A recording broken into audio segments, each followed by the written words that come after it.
session. His level of relaxation and confidence hasn't been shaken in any fight en route to his 18-win, 15 KO record. Sosa's got to move, and he's got to land occasional punches to make Cotto lose his confidence. This is one thing he's had in all of his fights: confidence. Take it away from him by making him miss and hitting him. It may be instructive that the first punch that Sosa landed was a body punch. He feels that Cotto holds his hands a little too high. But if he goes to Cotto's body, he has to drop his hands to do it and runs the risk of allowing Cotto to catch him with something upstairs. Cotto has so far shown shocking power with the left hook. Catches Sosa with a little counter left hook there. That's why moving is your best strategy now. Move and jab. Make this Cotto reach out for everything he gets. Don't let him land any short punches. Sosa is not doing a good job of that right now. Cotto with a quick combination there. All three punches landed. The left hook both to the body and upstairs, his primary weapon. Sometimes he'll switch southpaw to set up the chance to throw more power punches with the left hand.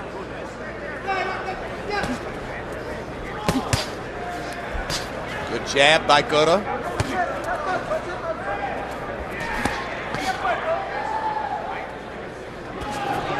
When you're in with a good solid puncher like Cotto, you got to make certain that you don't try to become a good solid puncher with him.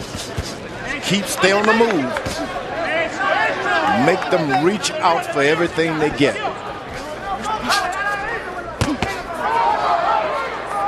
Larry pointed out that Sosa's first landed punch was a body shot. Since then, he's focused most of his attack upstairs. Because you got to drop your hand to get another body shot, and this guy counters good with those short shots. Exactly. Push, go push.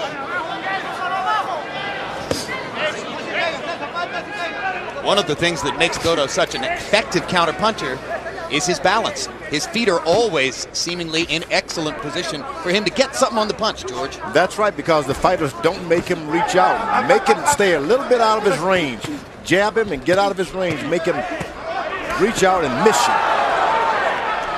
Sosa stepping up the attack there. Most of the punches were blocked. Cotto coming back with one left hand.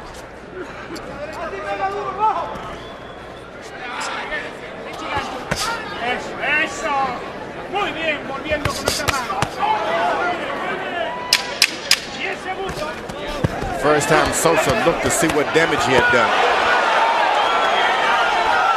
Cotto looked, I'm sorry. Yeah. Well, when you're that good, you got a tendency to admire your work. He's good. And as we go to the two fighters' corners, both of them primarily speak Spanish in the corners, and our interpreter is Ray Torres. Okay, that's it. Always first. Deep breaths. Very good. Okay, put the bucket there. Okay, concentrate on your thing. You're the one. You're doing well.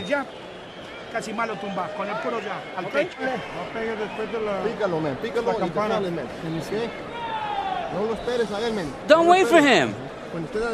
When you're inside, okay, work your combinations.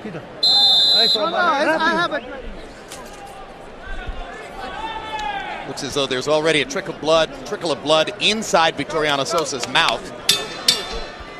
CompuBox numbers in round one: Cotto 20 out of 67, Sosa 6 out of 48. Cotto throwing 32 jabs in the round and landing 10. As you watch him jab, double jab, hook off the jab, you might keep in mind that just like Oscar De La Hoya and a variety of other fighters we've seen in the past few years, Cotto is a southpaw in every way other than how he stands to fight. Fights in a conventional stance, but rights with the left hand, brushes teeth with the left hand, and throws hard left hooks with the left hand as well. Yeah, they get you in the gym sometime if you're a left-hander, and automatically the trainers just switch you around. But it works better for you because you can do so many things on the opposite side that other fighters can't. Well, you're putting your strong side out front is basically and you what can you even think another way. Most fighters can't.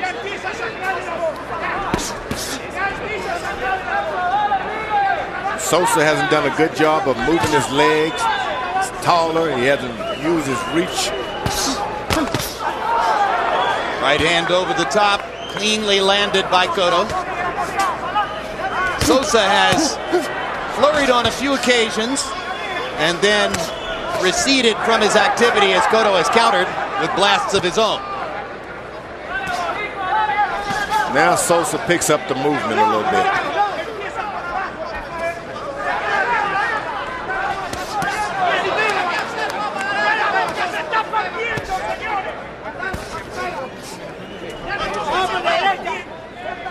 Cotto is the only fight I've seen throughout the last few years who gets better every time he fights. Brings something to the... He's solid, that's what it is. Whatever he was doing last year, he's doing it, and he's solid with it. He's not missing. Position's better. And that's a hard thing to miss. It's not flashy. He's so patient. He allows the effect of his work to accumulate gradually without worrying about it from moment to moment. And that's been a trait of a lot of Puerto Rican boxers. They actually get better and better. They don't get tougher. They can't say that. They just get better at their trade. Has to do with the quality of work in the gyms down there? And good trainers, evidently.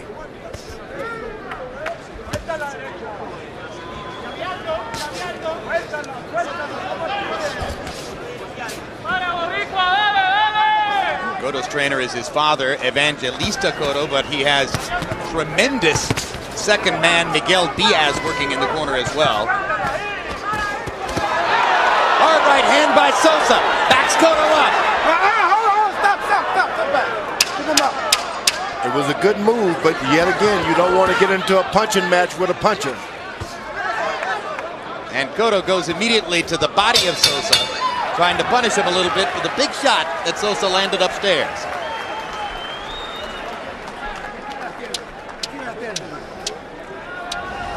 Coming up Monday, Real Sports with Brian Gumbel. Among the stories, a look at the financial troubles surrounding the Milwaukee Brewers and the public outcry which has followed. March 13, live on HBO World Championship Boxing, Shane Mosley and Winky Wright will unify the 154-pound crowd. March 27, Boxing After Dark, Jermaine Taylor against Alex Bonima, and Dominic Quinn faces Monty Barrett. And starting April 2, it's On the Record with Bob Costas every Friday night, beginning at 11 p.m. Eastern and Pacific.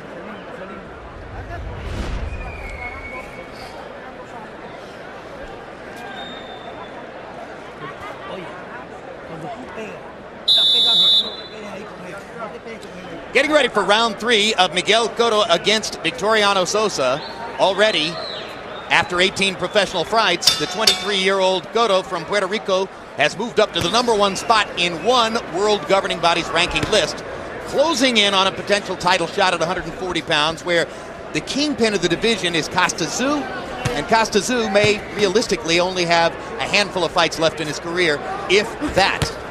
There's better news for Cotto, and that may be the return to the ring of Felix Trinidad, which I think could relieve some of the pressure on him in Puerto Rico to be rushed to a place where he doesn't have to be yet. Larry, why do you say rushed? I mean, he hasn't faced a difficult obstacle in the ring so far, as he's logically moved from opponent to opponent. I agree with you.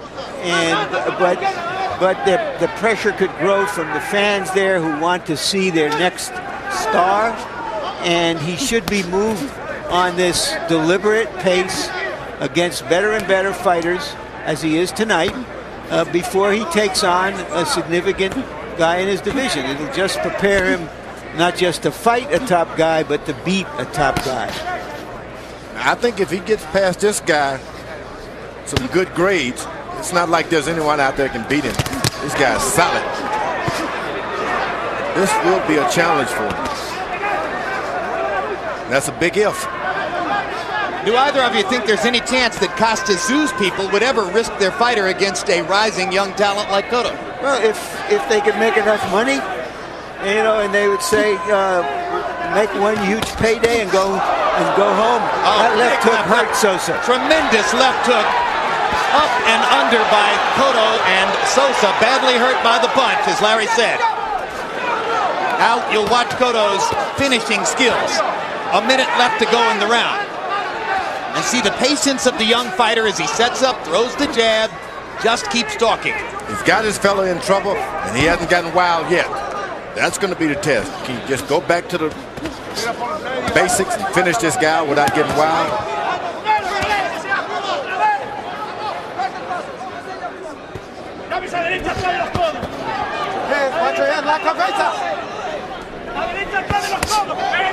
Body shot. Sosa not able to throw back yet. Now he begins to throw.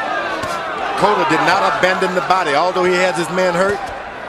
Bobs and weaves and keeps his eye on that body. That's the sign of a great fighter. I love the way when he has an opponent in trouble, he doesn't pressure them with his hands by rushing in and throwing a lot of punches. He pressures them with his feet by getting closer and closer and closer. And in position to do what he's going to do. And that frightens you more as a fighter when you know the guy's in position to hurt you.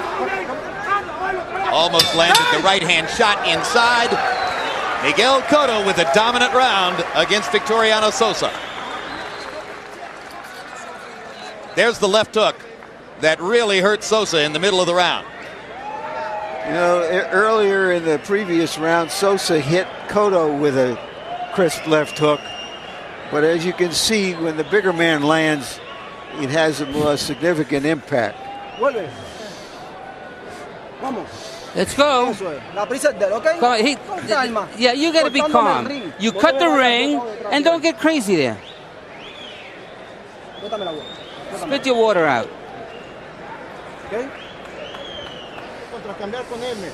Pega y te le va, chico. Y cuando le pegue, pégale duro con el hook. Hit him and move. All right, second tap. It may be that the toughest fight that Cotto has for the next year or so will be with the scale, because he is a welterweight in a junior welterweight's body. They're keeping his weight down so that he can be extra strong in this division. Harold, how do you have it? Okay, Jim. 30-27, 3 rounds to nothing. Miguel Cotto. Jim, I don't know. I may have made a mistake in that third round because of the fact that that's very close to a 10-8 round for Miguel Cotto. I mean, he won it decisively, and you certainly could have gone 10-8. One quick thing. We checked with the Nevada Athletic Commission and the WBC. Only the official weigh-in counts. In other words, there's no penalty for gaining 13 pounds. Now, Cotto is having to reach out for his punches. That's something Sosa has worked out. Should have done earlier. Make him get off that excellent balance he's got.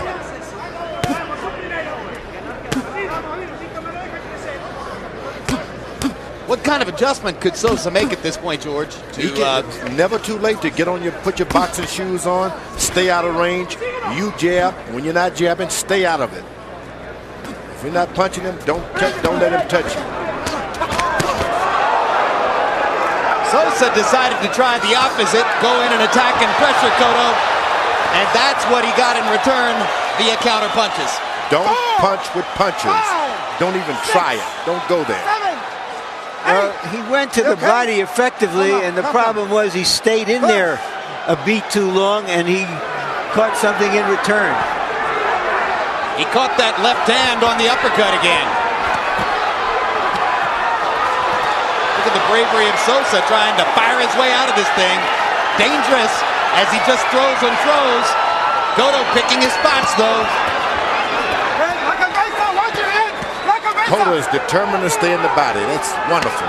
Once you hurt a guy and go right back to the body, make certain he can't hurt you if you go next round to finish him out. He just rocked Sosa with a left hook to the body that moved Sosa about 1.5 feet over.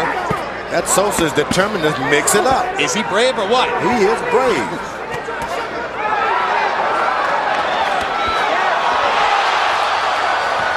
You see the strength and power of Miguel Cotto. Horse Batafora and Floyd Mayweather didn't really hurt Victoriano Sosa. This is something entirely different. Okay. Sosa can't believe this. Now he's stunned. No 3 knockdown rule in effect. But it's hard to imagine Kenny Bayless allowing Sosa out. The body did it. It was body punching that made him faint.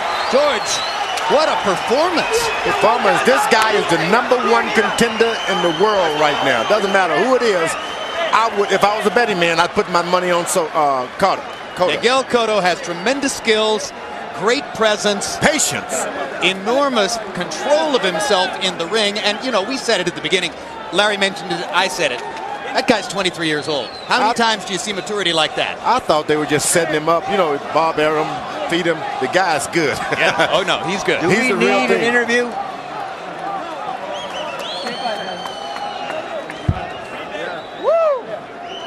So Miguel Cotto shows emotion for the first time as he says, woo, celebrating his devastating fourth-round knockout victory over Victoriano Sosa. He knocked Sosa down 3 times in the 4th round. After the 3rd knockdown, Kenny Bayless stepped in and said, that's enough. You can't say enough about the bravery and stick-to-itiveness of Victoriano Sosa, who kept trying to go in and go at Cotto, following, obviously, a plan to try to get to Cotto's body and demonstrate his vulnerabilities, but it was at the end of the day the wrong plan, because every time Sosa tried to step up his aggression, he got met with the whirlwind in return. Yeah, it's the old saying, don't play around punching with punchers. You mix it up with them, they may land 1 to your 5, but you're going to get the worst of it. George, we've been sitting together a dozen years, and I promise you, 20 years from now, I'll still hear you saying, don't punch with a puncher, don't follow a puncher around. Don't. All of the worst thing that could happen, and this was body punches that just made him fall. It was earlier the body punching, just on top a little, just a little. And what an excellent display of body punching. Well, and you know, I mean, we could talk all night about all of the many qualities Cotto displays, but I go back to the balance. He's always under control. Spare balance. They should name him, his middle name should be Balance. He's never off balance when he's throwing those shots. Gets back. So he gets the most possible out of every punch. And there's the knockout victory. Once again, you know, not to belabor the point, and obviously styles play into this. Spadafore and Mayweather are different kinds of fighters. But he knocks out in 4 rounds a guy who went the distance against 2 other world champions, Spadafore and Mayweather, and was considerably more of a test, it appeared, for both of them. And you know, Sosa just didn't believe the power this guy had. He said, I'm going to punch it out. I'm not going to let him intimidate me. That's wrong. Allow him to intimidate. The bottom line is believe it. Let's go to Michael Buffer with the official particulars on the knockout. Ladies and gentlemen, referee Kenny Bayless steps in and calls a halt to this bout. The end comes by technical knockout, and the official time, 2 minutes, 51 seconds of round number 4.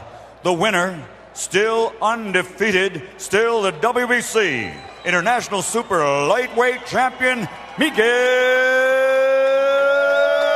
Cotto.